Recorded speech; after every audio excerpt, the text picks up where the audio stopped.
Karena pada saat ini kita sebagai anak Tuhan dituntut untuk senantiasa waspada menghadapi zaman yang semakin tidak menentu.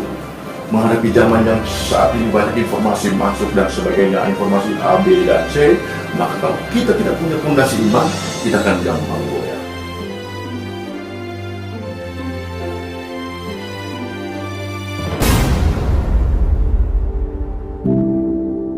Salam saudara-saudaraku yang dikasihi dalam nama Tuhan Yesus Kristus.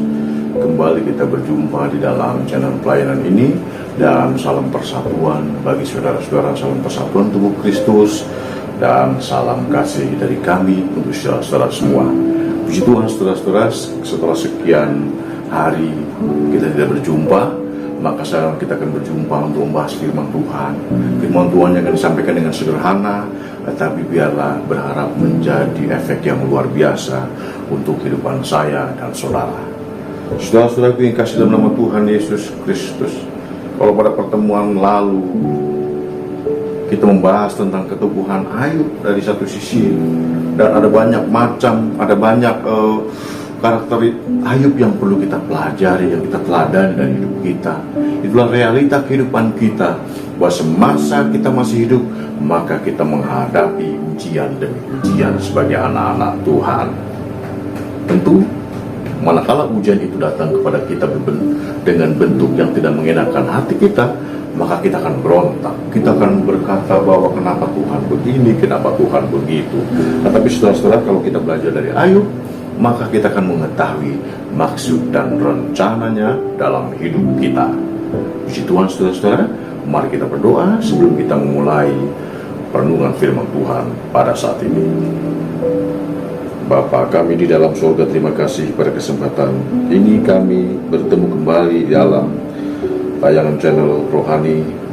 Biar kita akan merenungkan firman Tuhan, dan kami juga akan senantiasa mendengarkan firman-Mu, urapi hamba-Mu yang menyampaikan, dan biarlah buat kuasa Roh Kudus senantiasa memimpin kami dalam menyampaikan ataupun yang mendengarkan firman Tuhan. Haleluya, amin. Puji Tuhan saudara-saudara, bersyukur. Dan kalau kita lihat pada bulan-bulan ini adalah bulan-bulan yang mungkin boleh dikatakan super sibuk bagi kita anak-anak Tuhan, ya. Kegiatan kur, kegiatan latihan untuk Natal dan sebagainya, sampai-sampai kita kadang-kadang lupa untuk berdoa, ya. Saking sibuknya kita memang gitu kegiatan rohani, tapi kadang-kadang kita juga karena capeknya habis latihan kur ini, habis latihan kaum ibu, habis latihan kaum bapak dan sebagainya, sehingga kadang-kadang waktu kita begitu sampai rumah capek, lupa lagi berdoa. Kegiatannya memang rohani, tetapi seringkali kita melupakan bahwa doa adalah nafas hidup kita. Jadi saya berharap saudara tidak seperti itu. Saya yakin bahwa pendengar channel FTSOG senantiasa mengutamakan hal-hal yang sifatnya hubungan intim dengan Tuhan, berdoa, bersyukur pada Tuhan.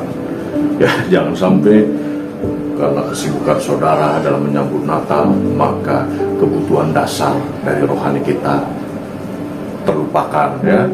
Lupa mengucap syukur, lupa berdoa untuk anak kita, lupa berdoa untuk pekerjaan kita, lupa berdoa untuk yang lain-lain, yang ada hanya Natal saja di hatinya, ya. Nggak apa-apa, nggak salah juga memang, tapi alangkah baiknya kegiatan Natal jalan, tetapi kebiasaan kita atau bentuk cinta kasih kita dalam doa dan penyembahan tetap jalan, jadi sinkron gitu, ya.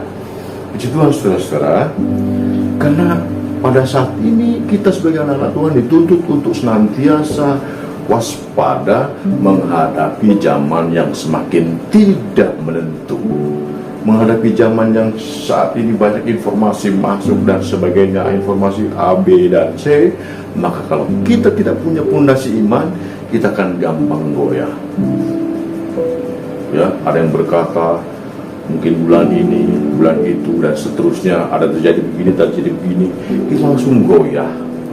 Lalu kita langsung berkata, aduh, kenapa kok seperti lemah lesu, jadi tidak bergairah lagi untuk datang kepada Tuhan.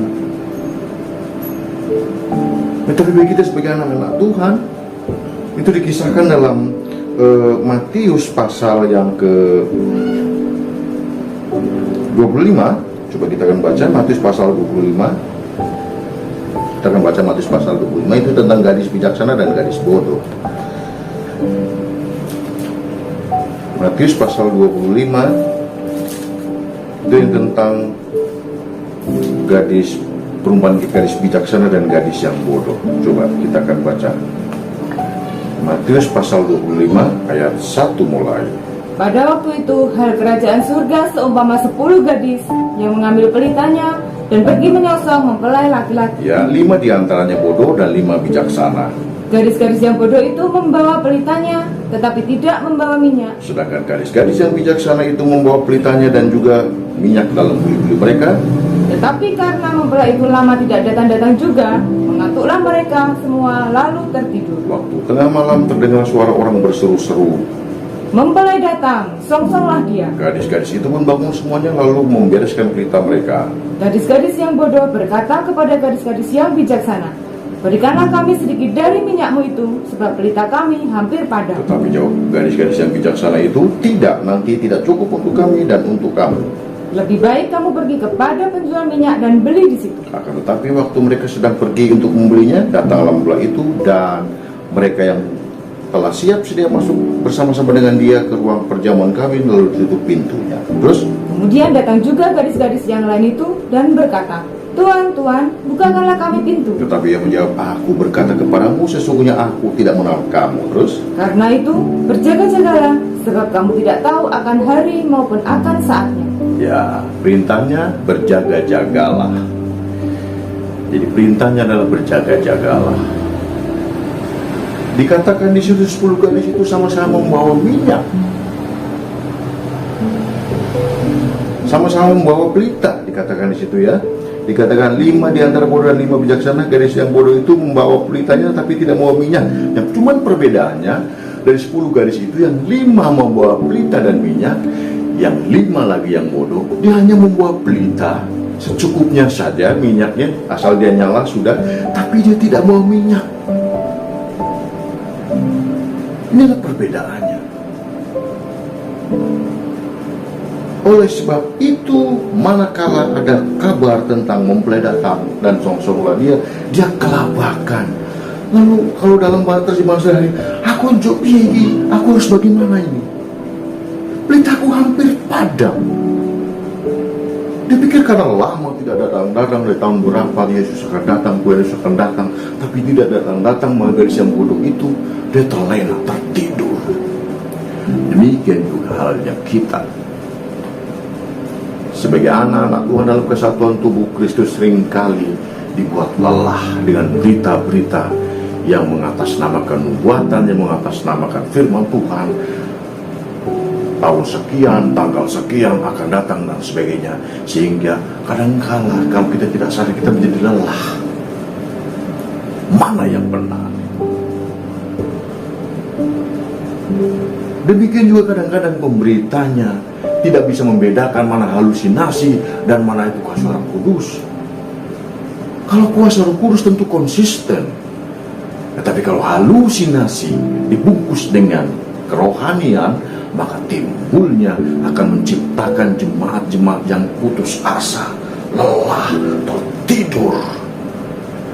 Tapi berbeda dengan pemberita firman atau gadis yang bijaksana itu yang membawa pelita dan membawa minyak, dia tetap berjaga-jaga, tetap setia nanti kedatangannya.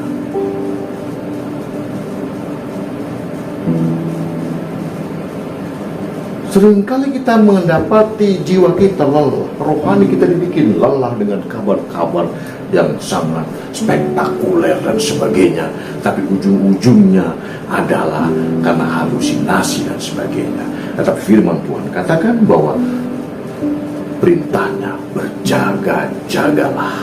Maka berbahagialah gadis yang bijaksana itu. Dan saya berharap saudara dan saya adalah termasuk gadis-gadis yang bijaksana yang digambarkan dalam Injil Matius.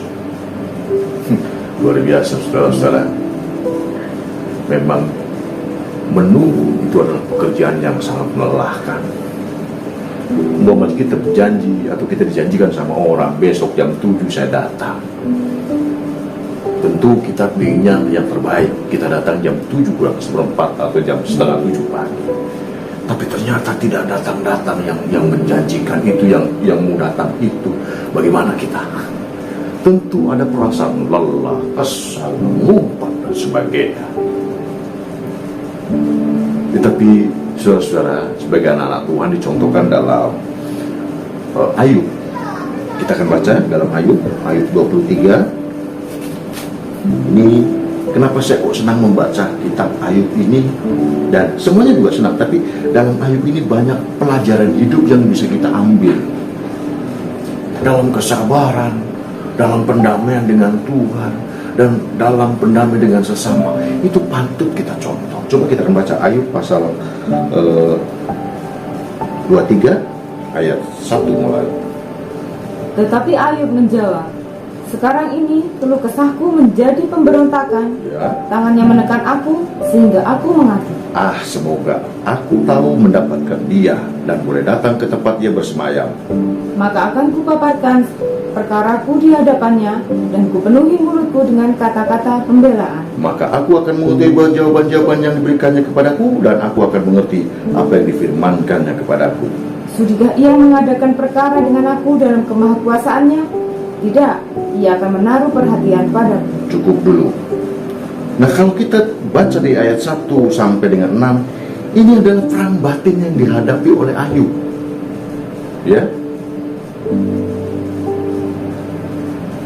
Perang batin yang dihadapi oleh Ayub karena kejadian demi kejadian dialami. Seperti pada firman Tuhan yang lalu, kita sudah bahas bagaimana Ayub berdamai dengan Tuhan. Dengan mulutnya tidak mengotori perkataannya. Karena yang keluar timbul dari hati yang memang tulus mencintai Tuhan. Oleh sebab itu, persis gambaran di dalam Matius tadi, gadis yang bijaksana dan gadis yang bodoh. Karena waktu yang lama, itu bisa juga menunjuk pada persoalan hidup, menunjuk pada masa, bisa juga permasalahan hidup yang dihadapi setiap hari membuat kita semakin lelah sepertinya lama sekali mendengar jawaban Tuhan, sehingga dia tertidur terlelap, dia terlena, dia santai-santai saja. Tapi beda dengan gadis yang bijaksana, dia membawa pelita, tapi juga membawa minyak. Minyak berbicara mengenai urapan, artinya dia tetap menjaga hubungan yang baik dengan Tuhan, tetap mencerminkan bahwa dia umat-umat Tuhan yang bisa dilihat oleh siapapun karena dia ada terang di dalam hidupnya. Tidak menjadi gelap seperti gadis yang bodoh karena minyaknya habis. Tetapi gadis yang bijaksana selalu mengadakan hubungan yang intim dengan Tuhan. Maka ada urapan yang muncul, yang selalu ada dalam hidupnya. Jadi setiap perkataannya juga memang itu dari Tuhan, dia katakan dari Tuhan. Kalau hanya perasaannya saja, itu juga perasaan dari dia, dan dia harus minta ampun. Dia tidak menjadi terlena. Mentang-mentang sudah punya pelita, saya tetap, yang penting saya sudah mau pelita. Tidak, harus ada komunikasi yang intim terus dengan Tuhan. Seringkali kita mengatakan bahwa kita sebagai anak Tuhan sudah, yang penting saya sudah diselamatkan. Tidak, ya. Adakan ucapan syukur tiap hari di hadapan Tuhan. Saya katakan kepada saudara-saudara, saudara saat ini mengalami sakit penyakit apapun, jangan saudara hanya meminta kesembuhan saja dari Tuhan, minta diberkati dan sebagainya, tapi hendaklah engkau mengkoreksi dirimu, berdamai dengan Tuhan, berdamai dengan hatimu, berdamai dengan sesamamu, maka kesembuhan nyata atasmu. Saudara mungkin punya salah dengan orang lain, minta ampun sama Tuhan. Atau mungkin ada orang lain yang menyakiti saudara, ampuni dia, berdamai dengan Tuhan. Seperti halnya gadis yang bijaksana, dia tetap waspada selalu, dia tidak lengah, tidak gampang digoyahkan, karena dia punya pelita. Firman-Mu pelita bagi kakiku dan terang bagi jalanku. Jadi orang-orang yang tetap menjaga pelitanya, tetap menyala-nyala, tetap ada dalam genggamannya, tetap ada dalam hidupnya. Karena apa? Karena hidupnya juga penuh dengan urapan Roh Kudus. Dia ada persediaan minyak.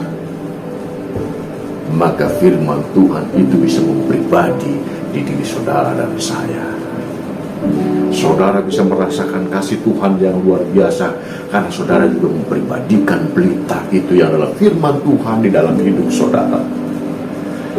Kembali ke Ayub dalam pasal 23 ayat 1-6, ini adalah perasaan Ayub, perang batin dia, apa yang sedang dia hadapi.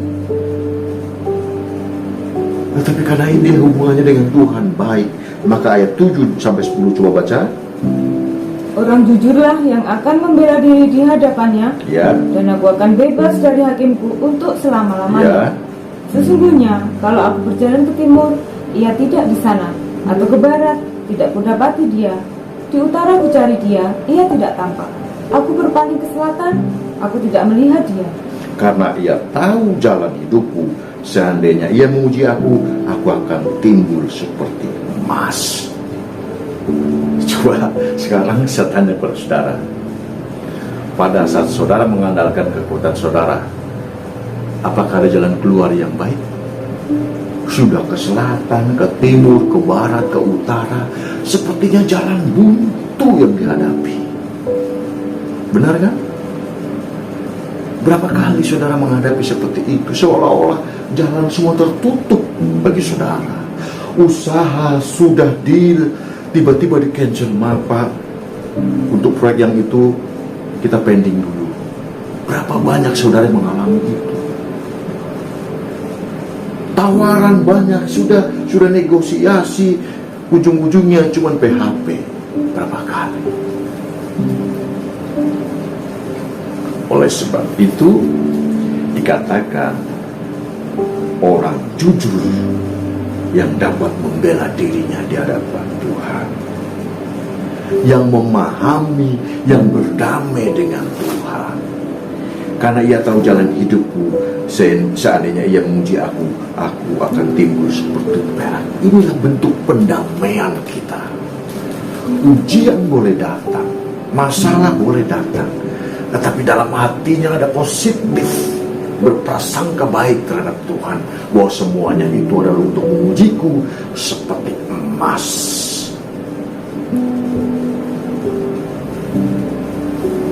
Untuk memperoleh sebutir emas perlu ada proses yang luar biasa. Kadangkala harus mengebom gunung bukit supaya terdapat kandungan emasnya. Sudah begitu baku dihancurkan sampai lebur dan dipisahkan kadar emas, tembaga dan sebagainya. Ada proses yang harus dilalui untuk sebutir emas sekalipun.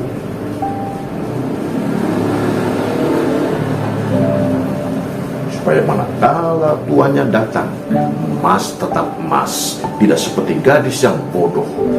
Begitu tuannya datang, dia kehabisan minyak untuk pelitanya. Artinya dia sudah tidak lagi membara terhadap Tuhan, kehilangan cinta mula-mula terhadap Tuhan.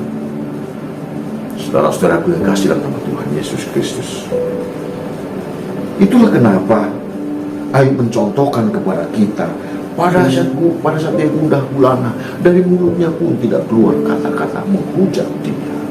Dia tetap berkata, aku tahu kalau Tuhan menguji aku, karena dia ingin aku seperti emas.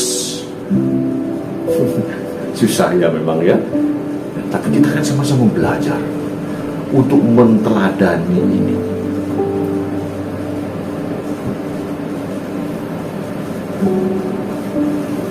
Seringkali waktu kita belum kenal Tuhan, yang keluar dari mulut kita adalah cermin cerminan dari hati kita. Tapi setelah kita mengenal Tuhan, mengenal kasih-Nya, maka yang keluar juga apa yang Tuhan beri di dalam hati kita. Lalu kita akan baca ayat 11 sampai 17 dari Ayub tadi.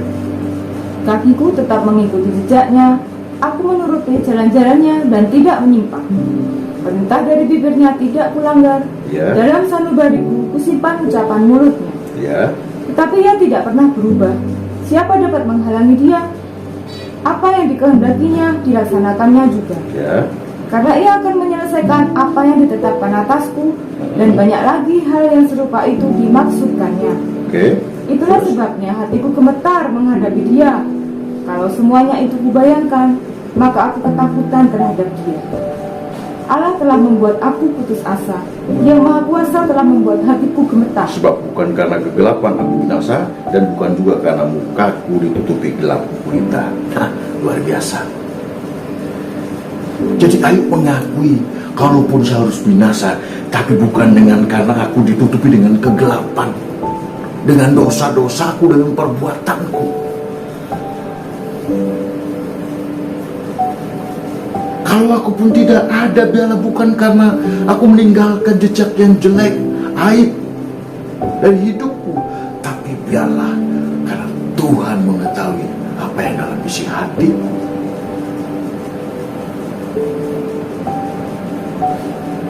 Allah membuat aku putus asa, tetapi Yang Maha Kuasa telah membuat hatiku gemetar. Tetapi ada ketakutan yang dalam. Ketakutan bukan karena dia ngeri sama Tuhan, tidak, tapi ketakutan kalau hukuman Tuhan menimpa atasnya, maka dia dari mulutnya tidak pernah terucap kata menghujat kepada Tuhan apapun yang dia terima. Itu perlu kita contoh dalam kehidupan sehari-hari. Pendamaian dengan Tuhan menentukan langkah hidup, ya, karena pada sesungguhnya mengerti isi hati adalah sesuatu yang mustahil, tapi dari tindakan kita orang akan melihat isi hati kita, ya. Jadi kita tidak bisa melihat isi hati orang, tapi dari tindakan kita orang akan melihat isi hati kita. Orang akan mencontoh kita.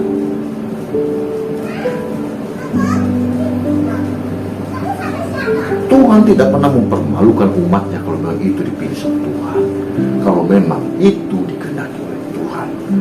Tapi Tuhan tentu tidak ingin pekerjaan Tuhan dipermalukan, maka Ia pun senantiasa menegur dengan kasih, dengan lemah lembut.